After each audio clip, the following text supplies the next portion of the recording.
Marcus Bennett's hands were cramping. Not from the cold, though November had turned bitter this week, the kind of cold that seeped through worn work gloves and settled into bone, but from gripping boxes all day. 12 hours at the warehouse, 12 hours of lifting, loading, scanning, stacking. His supervisor had asked him to cover another shift tomorrow. Marcus had said yes before the words were fully out of the man's mouth because rent was due in 6 days and he was still $340 short.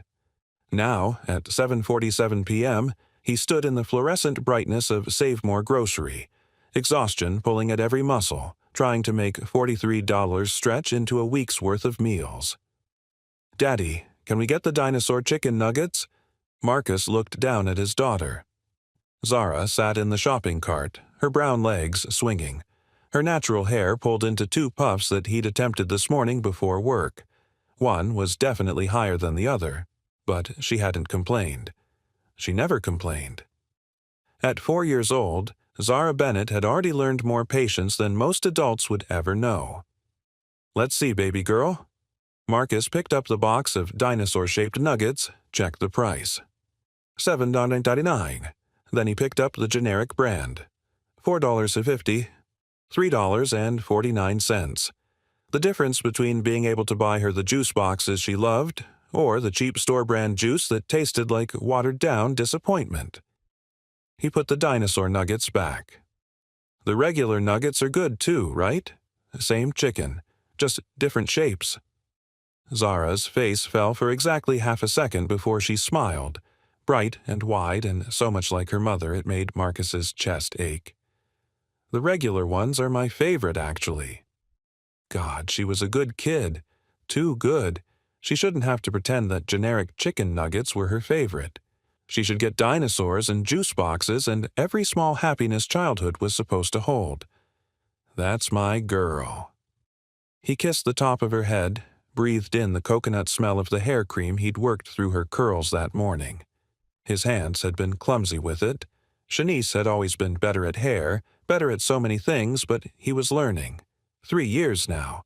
3 years of learning to be both parents, both protector and nurturer, both strength and softness. 3 years since Shanice's car was hit by a drunk driver on her way home from her nursing shift. 3 years since Marcus became a single father with a 1-year-old daughter and a grief so massive it had nearly swallowed him whole. But Zara had needed him. So he'd survived. Barely, some days, but he'd survived. Marcus pushed the cart down the aisle, running calculations in his head.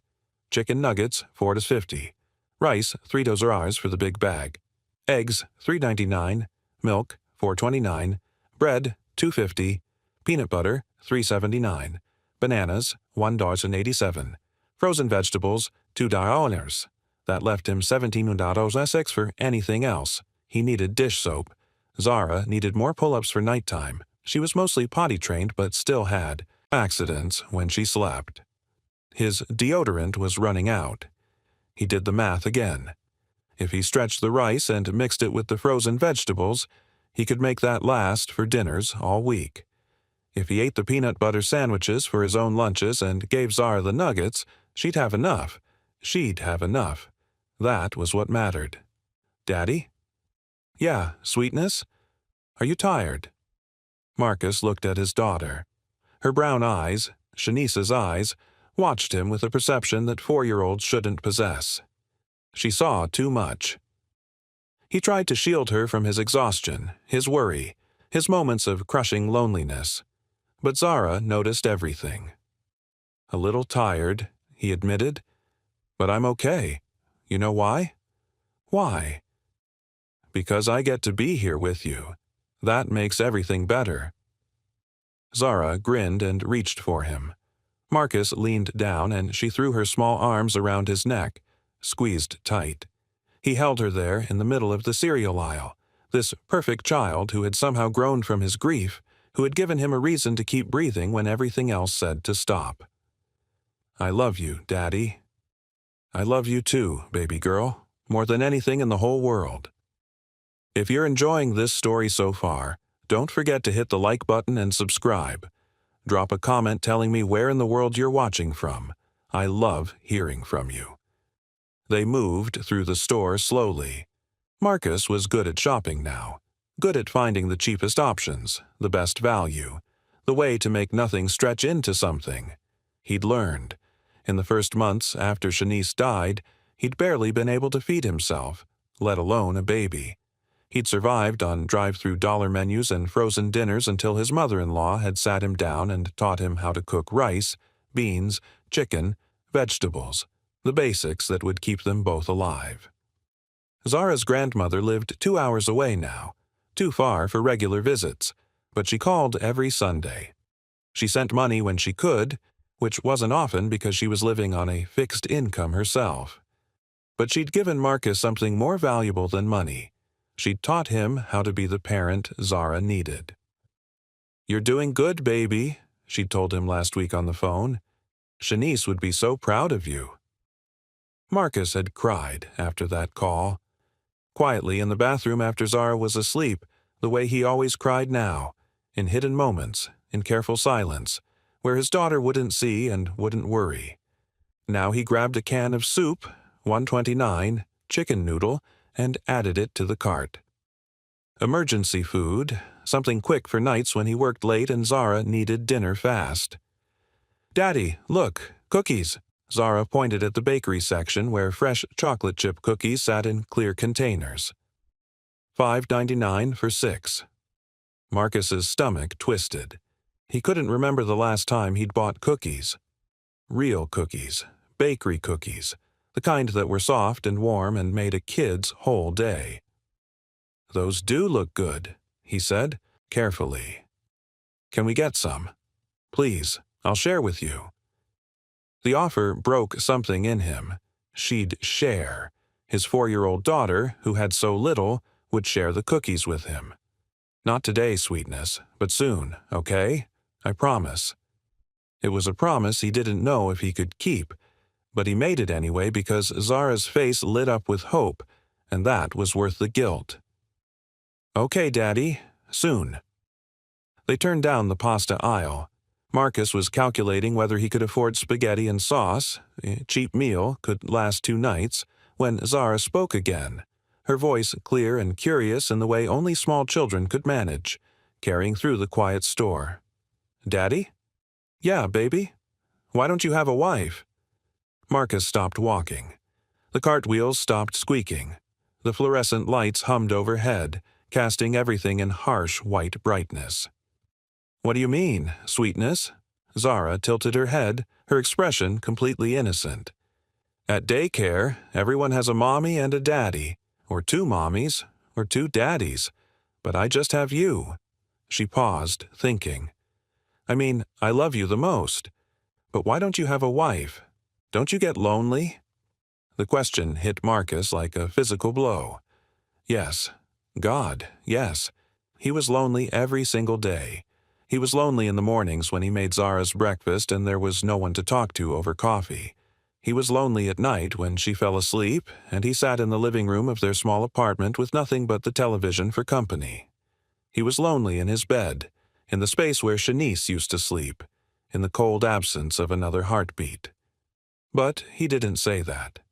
Instead, he crouched down to Zara's level, held her small hands in his work-roughened ones. "Baby girl, I have you. That means I'm never really alone. You're my family. You're my whole heart. But don't you want someone to love? Like in the movies? Someone who can help you be less tired?" Marcus's throat tightened. How did he explain this? How did he tell his 4-year-old that he'd already had that someone, that she'd been taken away, that the thought of loving anyone else felt like betrayal and relief in equal measure? "Someday, maybe," he said softly. "But right now, I'm happy with just us. Is that okay?" Zara nodded, satisfied, and went back to swinging her legs. "Okay. I just don't want you to be sad, Daddy." "I'm not sad when I'm with you." It was mostly true. Marcus stood, straightened his aching back, and started pushing the cart again. That's when he noticed her. She was standing 3 feet away.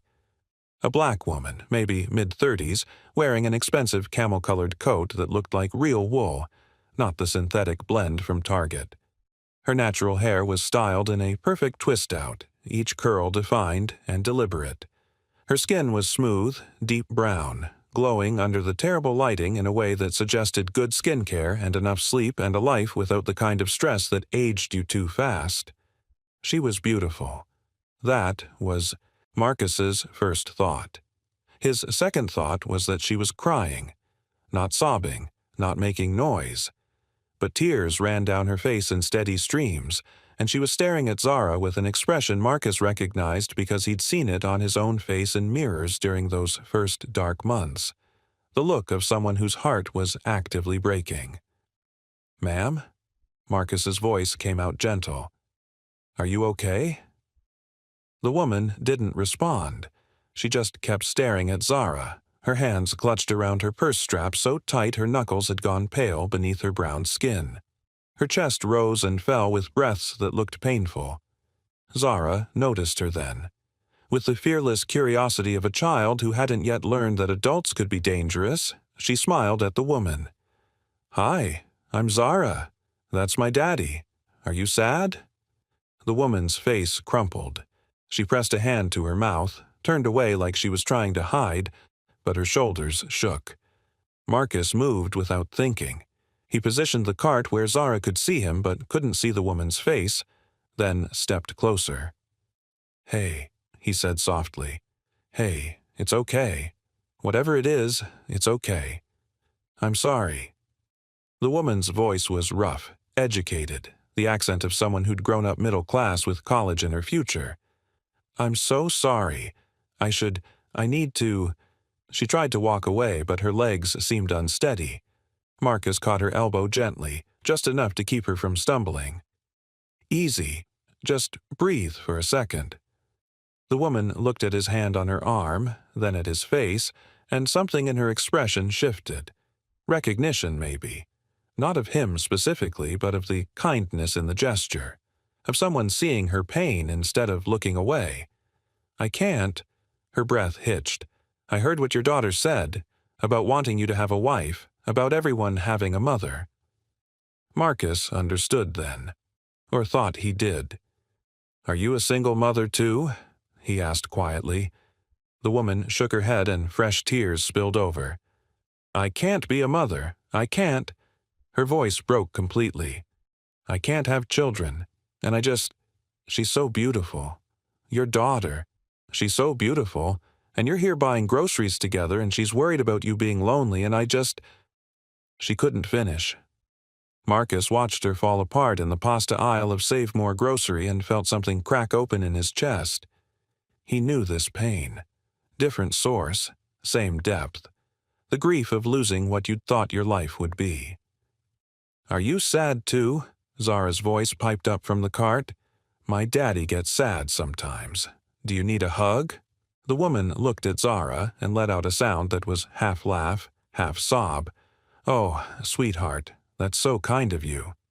"It's okay," Zara said with the absolute certainty of childhood. "Hugs make everything better. My daddy taught me that." Marcus found himself smiling despite everything. She's not wrong. Hugs do help. The woman wiped her face with shaking hands. "I'm so embarrassed. I don't usually fall. Apart in public. I'm a doctor. I'm supposed to be composed." "Grief doesn't care about your profession," Marcus said. He'd learned that in the hospital after Shanice died, watching doctors and nurses cry alongside him. And there's no shame in feeling things. "You're very kind." She looked at him then, really looked at him, and Marcus felt the weight of her attention. "I'm sorry. I'm Dr. Simone Laurent, and I'm having a complete breakdown in front of you and your daughter." "Marcus Bennett, and it's okay. I've had plenty of breakdowns in grocery stores. Something about fluorescent lighting and pasta makes emotions hit different." That got a small, watery laugh from her. "Is that a scientific fact?" "Totally proven. I read it on the internet, so it must be true." Simone laughed again, louder this time, and wiped her eyes. "God, I needed that. Thank you." "My daddy's funny," Zara announced proudly. "He tells jokes even when he's tired." Simone's smile softened as she looked at Zara. "He sounds like a very good daddy. He's the best daddy in the whole world." Marcus felt his throat tighten. He didn't feel like the best anything most days. He felt like a man treading water, barely keeping his head above the surface, hoping he didn't drown before Zara grew up. "Well," Simone said, her composure slowly returning, though her eyes were still red-rimmed. "I should let you finish your shopping. I'm sorry for—" "Don't apologize," Marcus interrupted gently. "Whatever you're going through, I hope it gets easier." Simone nodded, started to turn away, then paused. She looked at Marcus, at Zara, at the cart with its careful arrangement of generic brand items and calculated necessities. Something shifted in her expression. "Can I—" She stopped, started again. "This is going to sound strange, but would you let me buy your groceries?" Marcus stiffened. "No, thank you, but no. Please, I know we just met, but you were kind to me when you didn't have to be, and I—" Her voice cracked again. "I need to do something good today. Please. I appreciate it, but we're fine." "Are you?" Simone's gaze dropped to the cart, to the generic brands, the absence of anything extra. When she looked back at Marcus, there was understanding in her eyes. "I'm not trying to offend you. I know what it looks like when someone's counting every dollar, and I have more money than I know what to do with, and you have a beautiful daughter who should get the dinosaur chicken nuggets instead of the generic brand." Marcus felt heat rise in his face, shame, pride, anger, gratitude, all of it mixed together in a way that made his chest tight. "I can provide for my daughter. I know you can. I can see that you do." Simone's voice was gentle but firm. "This isn't about what you can or can't do. It's about me needing to do something kind today, because She closed her eyes. "I just left my lawyer's office. My divorce was finalized an hour ago. My ex-husband left me because I'm infertile. He's already engaged to someone else, someone younger, someone who's 12 weeks pregnant." The words hung in the air between them, heavy with pain. "Jesus," Marcus breathed. "Yeah." Simone opened her eyes, and they were fierce now, determined. "So I need to do something that reminds me there's still good in the world, that not everything is about what people can take from you. Please, let me buy your groceries, not as charity, as a kindness between two people who've both had a really hard time." Marcus looked at her. Really looked. He saw the expensive coat, but also the exhaustion beneath the makeup. He saw the composed professional who'd just fallen apart in public. He saw someone who understood what it meant to have the world rearrange itself without permission. He saw someone like him. "Okay," he said quietly, "but on one condition." "What?" "We get the dinosaur nuggets." Simone's face broke into a genuine smile, beautiful and warm and real. "Deal." Zara cheered from the cart.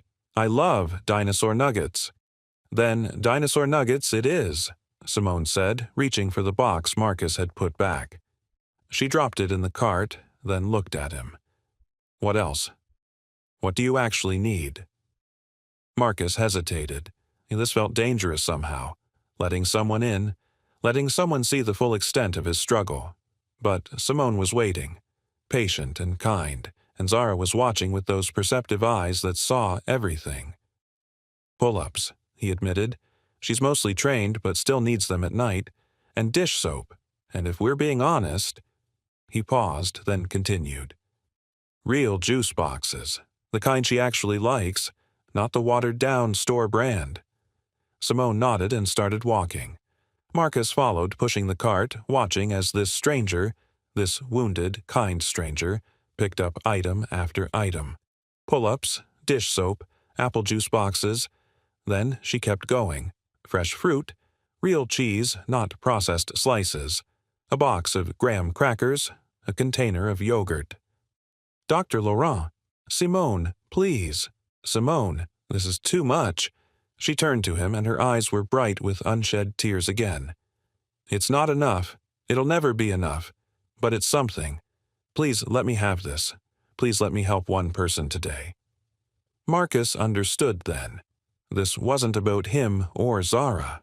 This was about a woman trying to prove to herself that she still had value, that she could still create good in a world that had taken everything she'd wanted from her.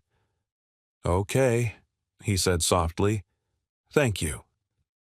They finished shopping together, an unlikely trio moving through Save More Grocery. Zara chattered happily, telling Simone about her daycare and her best friend Aisha, and how she wanted to be a veterinarian when she grew up because she loved animals. Simone listened with the focused attention of someone starved for this kind of innocence, this kind of easy joy. She asked questions, laughed at Zara's stories, and Marcus watched something in her soften and settle. At the checkout, the total came to $187.43. Marcus's original $43 would have bought bare survival, and this bought comfort, security, small luxuries that made life feel less like endurance and more like living. Simone paid with a black credit card, handed the receipt to Marcus. "If anyone asks about food assistance or anything, this is just a regular purchase. You don't need to explain where it came from." Marcus pocketed the receipt, throat too tight to speak. As they loaded bags into Marcus's ancient Toyota, a 2007 model with rust on the bumper and a passenger window that didn't roll down, Simone helped carry groceries. She didn't comment on the car, or the wear, or the child's car seat that had definitely seen better days. When everything was loaded, she crouched down to Zara's level. "Thank you for offering me a hug earlier, Zara. That was one of the kindest things anyone's ever done for me." Zara threw her arms around Simone's neck without hesitation. Simone's eyes closed, her arms coming up to hold this small child who didn't know her, who had no reason to trust her, who offered love as easily as breathing. When they pulled apart, Simone was crying again, but smiling. "You take care of your daddy, okay? He's special." "I know," Zara said seriously. "He's the best." Simone stood, faced Marcus. For a moment, neither spoke. Then she reached into her purse and pulled out a business card. "I'm an OB-GYN.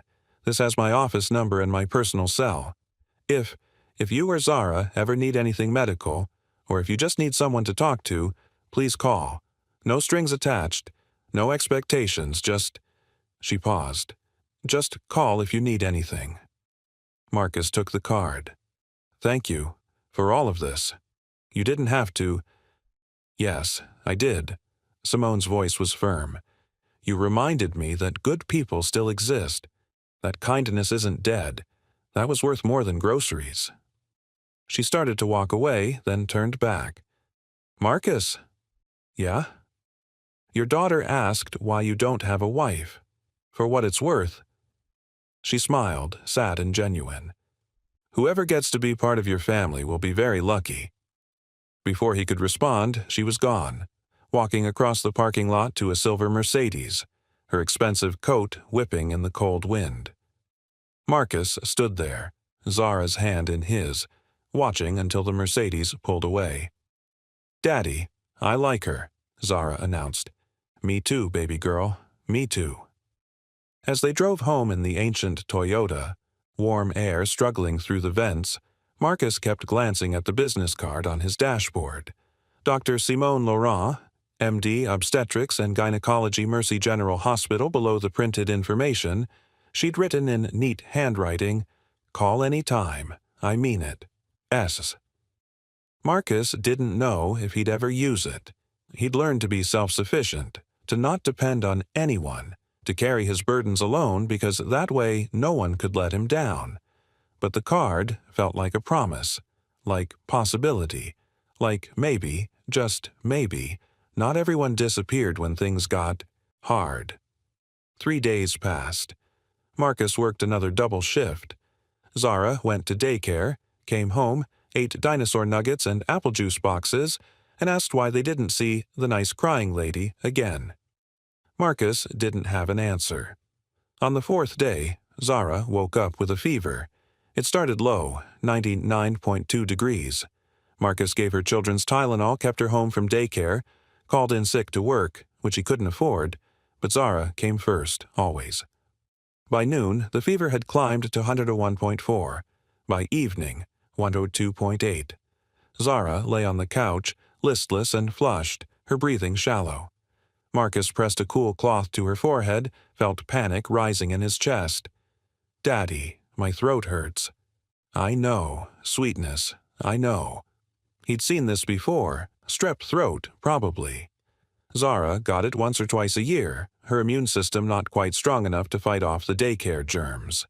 He knew the protocol: urgent care, strep test, antibiotics, $95 for the visit, plus whatever the prescription cost.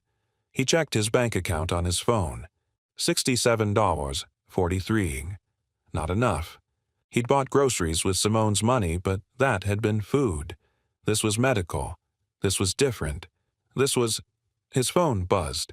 A text from his landlord. "Rent is due tomorrow. You said you'd have it by the 5th. Need confirmation." Marcus closed his eyes. Rent was $850. He had $340 saved. He needed $510 more, and he just lost a day's wages by staying home with Zara. Another text came in, this one from the warehouse. "Marcus, you've called in sick 3 times this month. One more, and we'll have to let you go. Company policy. Sorry, man." The walls were closing in. Zara needed a doctor. He needed rent money. He needed to work, but couldn't leave his sick daughter. He needed help. Marcus pulled Simone's card from his wallet. He'd carried it every day since the grocery store. A talisman. A reminder that maybe kindness wasn't extinct. His thumb hovered over the phone number. Pride said, "Don't call." Self-sufficiency said, "You can handle this alone." Fear said, "People who help always want something back." But Zara whimpered on the couch, her small body burning with fever, and Marcus loved his daughter more than he loved his pride. He called. It rang 3 times. Then, "Hello?" Simone's voice, professional, composed, with a note of curiosity. "Dr. Laurent? It's Marcus, from the grocery store." A pause, then her voice changed, becoming warmer. "Marcus, hi. Is everything okay?" "My daughter's sick. High fever, sore throat. I think it's strep, but His voice cracked. "I can't afford urgent care right now, and I know you said to call if we needed anything, but I don't want to take advantage and I'll pay you back somehow. Where are you?" "What? Where are you right now? Your address." Marcus gave it, the words coming out in a rush. "Apartment 2C, 447 Morrison Street." "I'll be there in 20 minutes. "You don't have to." "Marcus." Simone's voice was gentle but firm.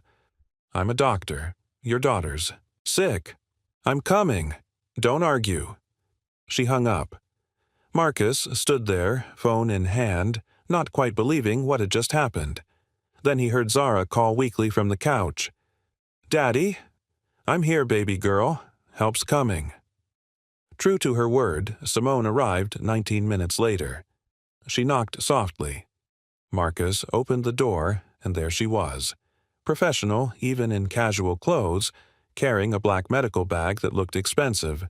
Her hair pulled back, her face free of makeup and somehow even more beautiful for it.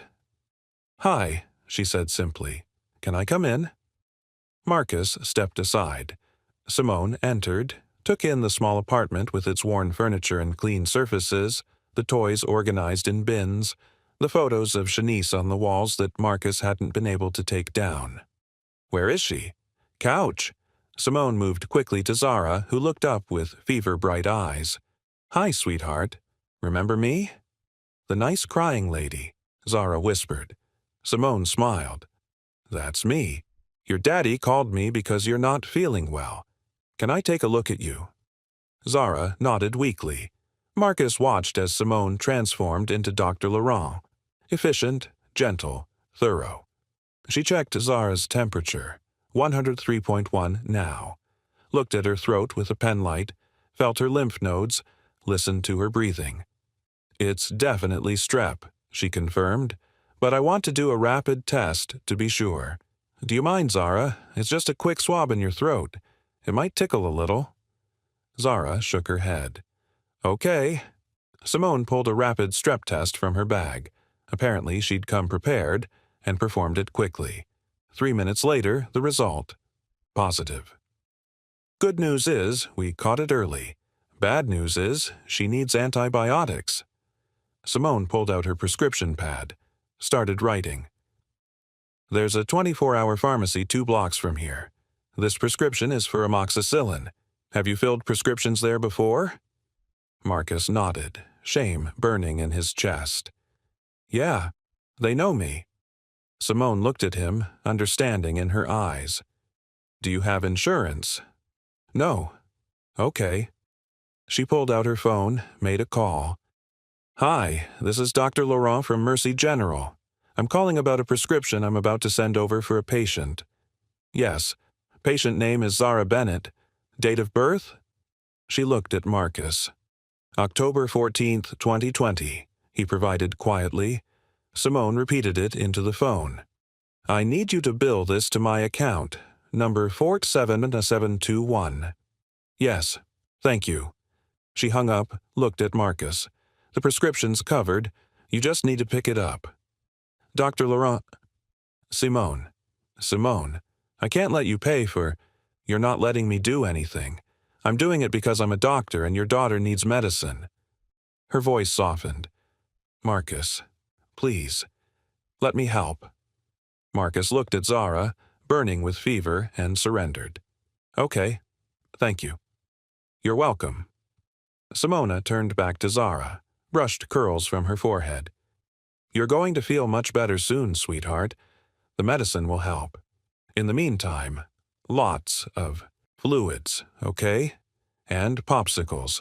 Popsicles help sore throats." "We don't have popsicles," Zara whispered. Something flickered across Simone's face. "Well then, your daddy and I will have to fix that." 20 minutes later, Marcus found himself in Simone's Mercedes, clean, leather interior, the kind of car he'd never dreamed of sitting in, driving to the pharmacy while Simone stayed with Zara. "I'll be fine with her," she'd insisted. "Go get the medicine. I've got pediatric training. She's safe with me." When Marcus returned with the amoxicillin and a box of popsicles Simone had texted him to buy, she'd Venmo'd him the money before he could protest, he found Simone sitting on the floor next to the couch, reading to Zara from one of her picture books. Zara was smiling weakly, listening to the story, and Simone's voice was warm and animated, bringing the characters to life. Marcus stopped in the doorway, watching this scene. A doctor who couldn't have children, caring for his daughter with a tenderness that made his chest ache. A woman who'd been broken by her inability to be a mother, mothering his child with natural grace. Simone looked up, saw him watching. Their eyes met across the small apartment, and something passed between them. Understanding, recognition, the beginning of something neither of them had names for yet. "Medicine?" she asked. "Got it." Together, they got Zara to take her first dose. Marcus knew from experience that she'd start feeling better within 24 hours. For now, they settled her on the couch with a popsicle, and Marcus and Simone moved to the tiny kitchen. "Thank you," Marcus said quietly, "for all of this, for coming, for the medicine, for staying with her while I—" "Stop thanking me." Simone leaned against his counter, looking suddenly exhausted. "You called when you needed help. That's what you're supposed to do. That's what people are supposed to do for each other." "Not in my experience." "No." She looked at him, really looked at him. "I'm guessing not." Marcus gestured to the coffee maker. "It's cheap stuff, but do you want some coffee? You came all the way here. Least I can do." Simone smiled. "I'd love some." They sat at his small kitchen table, really just a card table with folding chairs, and drank weak coffee while Zara dozed on the couch, fever finally starting to break thanks to the Tylenol and medicine. "Can I ask you something?" Marcus said. "Of course." "Why are you really doing this? And don't say it's because I was kind to you in the grocery store. People are kind all the time. Most of them don't show up at strangers' apartments with medical supplies. Simone was quiet for a long moment, staring into her coffee cup. When she spoke, her voice was low and honest. Because when I heard your daughter ask why you don't have a wife, why she doesn't have a mother, she paused, swallowed hard. I've spent 8 years trying to become a mother. 8 years of fertility treatments, IVF, medications that made me sick, procedures that hurt, hope that kept dying. And it never worked. Not once. Marcus stayed silent, letting her talk. My ex-husband, David, he said he was okay with it, said we could adopt, that it didn't matter. But I could see it in his eyes every time another cycle failed. Every time I had to tell him I wasn't pregnant, the disappointment, the resentment. She wiped at her eyes. He left me 6 months ago, moved in with a 26-year-old nurse from his hospital. She got pregnant immediately, like it was the easiest thing in the world. I'm sorry, Marcus said, the words inadequate but genuine. The divorce was finalized 3 days ago, same day I met you. Simone looked at him. And I'm standing in a grocery store, completely hollow inside, wondering what the point of anything is if I can't have the one thing I've wanted my entire life. And then this little girl, your daughter, she asks why you don't have a wife. She's worried about you being lonely. And I realized... She stopped, tears flowing freely now. You realized what? Marcus prompted gently. That some people have what I want so desperately and they've lost it. That you're raising this beautiful, kind, thoughtful child alone. That you're struggling, but you're doing it with grace and dignity and love, and that, maybe... Her voice broke. Maybe I can't be a mother, but maybe I can still help someone who is being the best parent they can be. Maybe that's enough. Maybe that's my purpose. Marcus reached across the table, covered her hand with his. For what it's worth, you'd have made an incredible mother.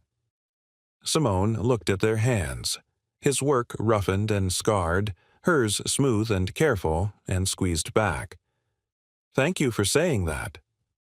They sat in silence, drinking weak coffee, listening to Zara's soft breathing from the couch. Outside, the city sounds filtered through thin walls.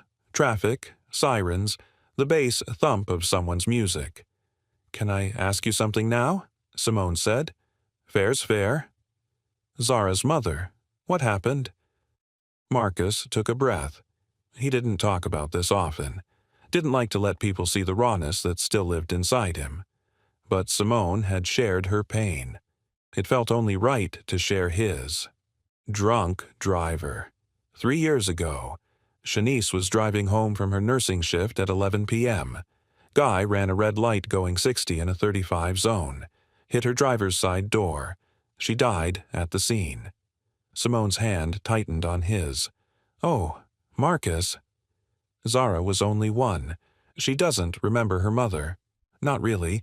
I show her photos, tell her stories, but... His voice cracked.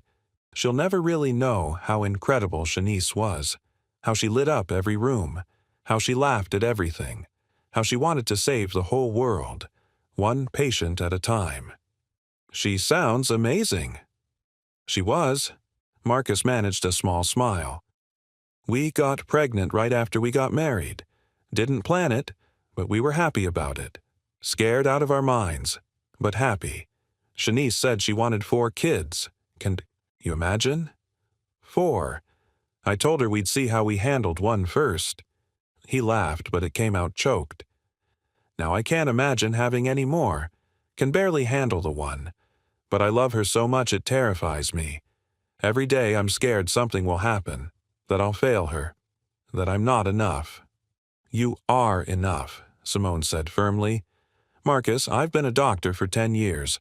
I've seen a lot of parents. You're doing an incredible job. I can barely afford rent. I work doubles and she eats generic chicken nuggets and I can't even keep consistent hours at work because she gets sick and I... Stop. Simone's voice was gentle but firm. Material things don't make you a good parent. Love makes you a good parent. Showing up makes you a good parent. And you show up every single day for that little girl. She knows she's loved. That's what matters. Marcus looked at her. This woman he'd met 4 days ago, who understood his pain in ways most people never would, and felt something shift in his chest. "How are you real?" he asked quietly. Simone smiled, sad and genuine. "I could ask you the same thing." From the couch, Zara stirred. "Daddy?" Marcus stood immediately. "Right here, baby girl." "Is Dr. Simone still here?" "I am, sweetheart," Simone called. "Good." Zara's voice was sleepy but content. "I like it when you're here. It feels like we're a family." The words hung in the air. Marcus looked at Simone, saw her eyes fill with tears again, saw her press a hand to her chest like Zara's words had physically struck her. "Yeah, baby," Marcus said quietly, his own voice thick. "It kind of does." Simone didn't leave that night. She stayed until Zara's fever broke completely, until Marcus's exhaustion caught up with him and he dozed in the chair beside his daughter's couch. When he woke at 3 a.m., there was a blanket over him that hadn't been there before. Simone sat across the room, reading medical journals on her phone, keeping watch. "You stayed," he whispered. "Someone had to make sure you both were okay." That became the pattern. Simone started showing up, not intrusively but consistently. She'd text first, "Heading to the farmer's market, need anything?" Or, "Made too much lasagna. Can I drop some off?" If you're hooked on this story, make sure to subscribe and turn on notifications so you never miss an upload. Your support means everything and helps me bring you more emotional stories like this one. Marcus's walls crumbled slowly. He let her help with Zara's doctor appointments. She used her connections to get Zara into a better daycare with sliding scale fees. When his car broke down, she didn't offer money, she offered her mechanic's number and negotiated a payment plan. "I'm not fixing your problems," she told him when he protested. "I'm just removing obstacles so you can fix them yourself." The vulnerability exchange happened 6 weeks in, late at night in Marcus's apartment. Zara was asleep. They sat on his worn couch, sharing cheap wine. "I need to tell you something," Simone said quietly. "I'm falling in love with your daughter." Marcus's heart stopped. "Simone." "Let me finish." Her voice shook. "I'm falling in love with her and I'm terrified, because I'm not her mother. I never will be. And someday you'll meet someone who can give you more children, who can be the wife Zara asked about, and I'll be—" "You'll be what?" Marcus interrupted. "The woman who showed up when we needed help? The woman who stayed? The woman my daughter asks for every single day? I'm the woman who can't give you a family. You already are my family." The words came out fierce, honest. "Simone, I don't know what this is between us, but Zara's right.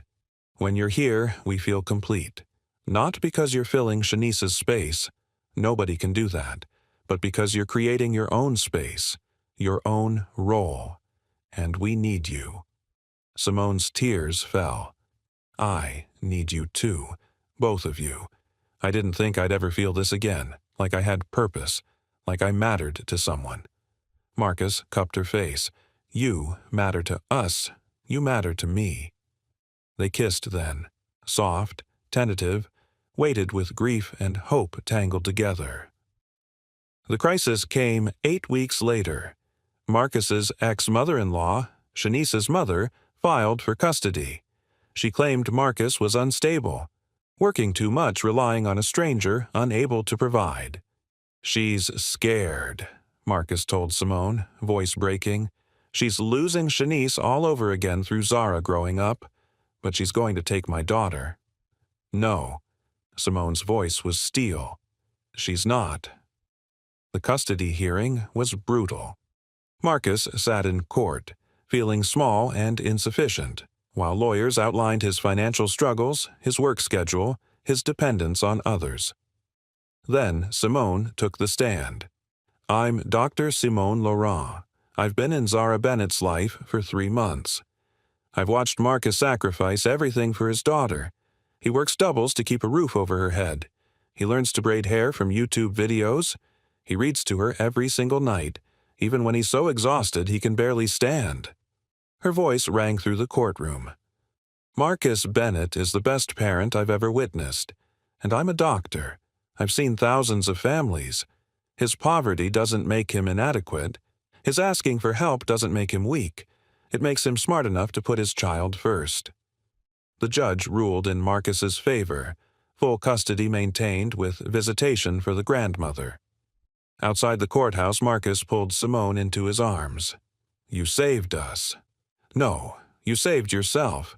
I just made sure people saw what I see, a man who loves his daughter more than anything." 6 months later, Marcus stood in the kitchen of a new apartment, 2 bedrooms in a better neighborhood. Simone had co-signed the lease, refusing to let him pay her back. "It's an investment in my family," she'd said. "My family?" The words still made him catch his breath. Zara ran in, wearing a flower girl dress. "Daddy, Grandma says we need to leave soon." Today was the day. Small ceremony, just family and close friends. Marcus in a simple suit, Simone in a cream dress. Zara bouncing with excitement. They'd talked about this carefully, making sure Zara understood. Simone would never replace her mother. Shanice's photos still filled their home. Her memories still lived in stories. But Simone was becoming something new, not a replacement, but an addition. At the courthouse, the same one where they'd fought for custody, they stood before a judge, this time for joy. "Do you, Marcus Bennett, take Simone Laurent?" "I do." "And do you, Simone Laurent, take Marcus Bennett?" "I do." The judge smiled. "Then, by the power vested in me, I now pronounce you married." They kissed while Zara cheered and threw flower petals. Later, at the small reception in their new apartment, Simone knelt before Zara. "I want you to know something, sweetheart. I'm not trying to be your mommy. You have a mommy in heaven who loves you so much. But I'm here, and I love you too, and I'll always be here. Is that okay?" Zara threw her arms around Simone's neck. "I love you, Mama Simone." Simone's sob was audible. Marcus watched his daughter and his wife, embrace, and felt Shanice's presence like a blessing. She would have loved this, would have loved seeing their daughter cared for, seeing him happy again. That night, after Zara fell asleep between them in their new king bed, a family movie night that had turned into a family sleepover, Marcus and Simone lay in the darkness. "Are you happy?" she whispered. "I didn't think I'd ever be happy again," Marcus admitted. "But yeah, I am. Are you?" "I'm everything I never thought I'd be. A wife, a mother. Not biologically, but in all the ways that matter." She paused. "Thank you for letting me into your family.